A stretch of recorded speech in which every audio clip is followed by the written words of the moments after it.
Okay, part 2 of the video. So we talked about how I did the inner fender wells, and that took care of that, the fan shrouds. The other thing that I've been working on is getting the electrical finished up. So you can see the running light and the turn signals are in. Those are wired. I used weather pack connectors for that. And then this kind of ties together as a harness. And then, of course, the factory 5 weather pack is on the inside here. So what I'm going to do is I'm going to sheath this with aluminum in here, and that's what this grommet. That's what this grommet is for, to go through the aluminum piece, and then this unplugs. So hopefully my head wasn't in the way while I was talking about that. Anyway, so that took care of the wiring on the front, and then I moved to the back. I wanted to get that finished up. One thing that I'll mention is originally when I started working on the back, and let me zoom in, hopefully you can see it, and I will point them out. What I did originally is I had the 2 factory 5 holes, and then I put my reverse light in, so it kind of formed this shape that kind of follows the body line. Well, the problem with that is when I went to put the light in, it's hitting that back bracket that these bolt to, so that wasn't going to work. So now I've got to fill this in, which isn't a huge deal. So when I talked about it in an earlier video, I said that in hindsight I probably should have lined these up. Well, so that's what I did. I lined up my reverse light. Now is lined up with these. It looks more like the originals do. So now it's where when the back of the light goes in, it doesn't hit anything, and then I'll just fill this. Okay, so I took care of that, and then zoom back out here. I worked on wiring all of my lights together. So let me set the camera carefully.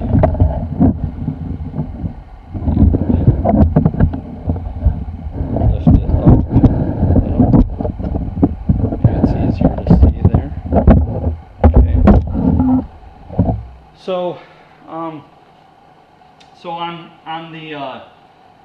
on the rear lights, this one right here is the brake light, and then off from the brake light I made a pigtail, and then this is again a weather pack, and this is the turn signal. So this is the brake light, this is the turn signal. They separate, and then they also separate here with the larger weather pack from factory 5.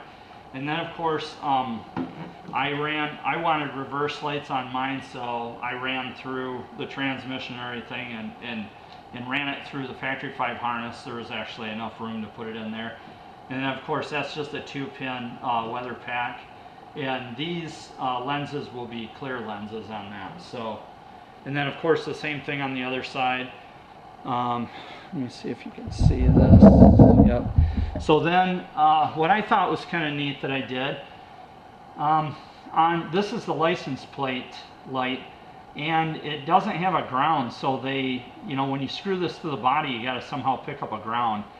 And I didn't want to do it like that. I didn't want to try to just put a screw through there and hope that it grounded good enough.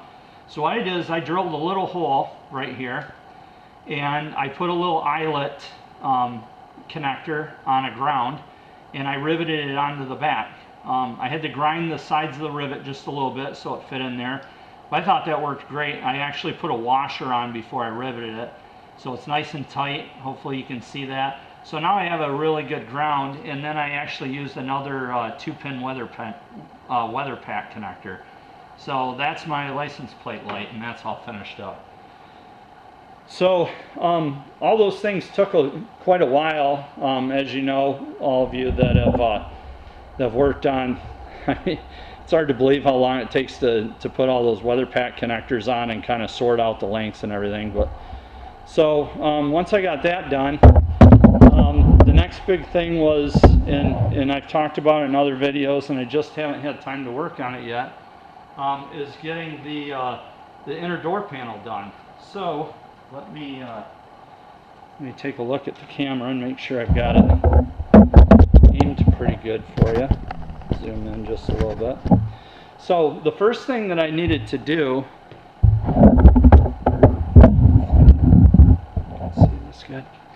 The first thing that I needed to do was I needed to fill this space right here where I cut the inner door panel out was open, and I needed a nice rigid plate right here to complete this bulb seal, so the bulb seal can seal against it. So what I did is I made these plates. They're actually 1/8 inch, since the fiberglass mostly is, for the most part, it's 1/8 inch through the door. It varies a little bit.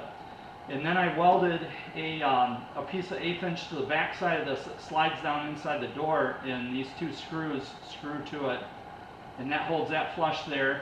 And then I did the same thing on the top. On the top, I actually welded the piece to the window frame, and then I bent it so that it's got that the right curve to it, and then I put 2 screws through that too. So now I've got a nice sealing surface, so the seal comes down and across here.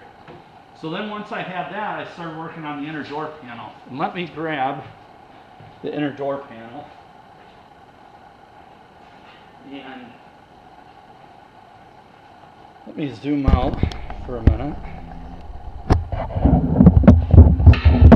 Back just a little bit. So here's the inner door panel.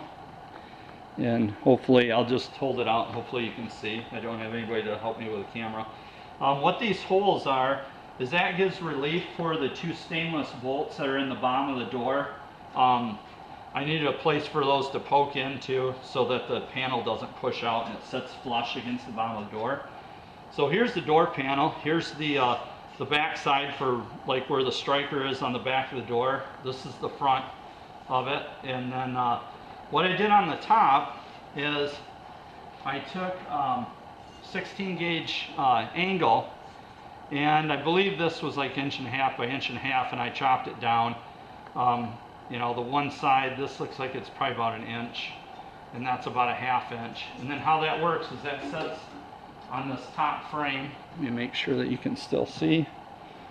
Looks like it. So I set that on the top frame, and this inner lip is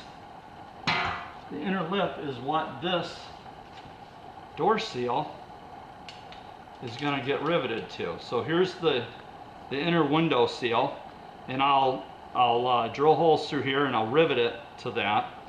So that provided that area, and that sits on top, and then I just had to build a skin.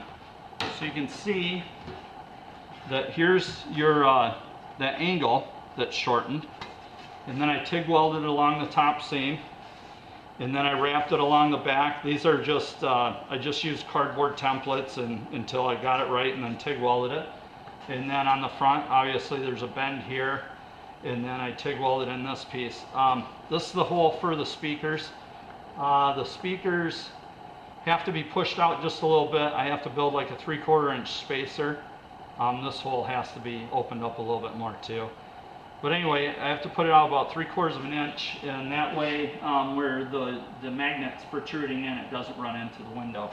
So this is what it looks like with it on. Set it in place, and let me get it held there. So that's basically what it looks like. And then there'll be what I'm going to use is I'm going to put screws through. This will be wrapped with leather, and I'm going to put screws through the leather, but I'm going to use those stainless ferrules. It's kind of like a cupped washer that really is, you know, it fancies it up, and that's what they used to use on the older cars, where they had kind of like a crowned flathead that went through panels. So there'll be a couple of screws, maybe like 2 here, 1 down here, and then I don't know that I'm going to have any more screws than that. It's pretty rigid, and then once I get that speaker mounted in here, that's going to stiffen up the panel. The other thing that I'm going to do is down here where it flattens out, because you can see it's kind of tipped in and then flattens. Right in here, I'm going to put an armrest, because believe it or not, that's about the right height. The armrest would be like right about here when you're sitting in there. That's a good spot.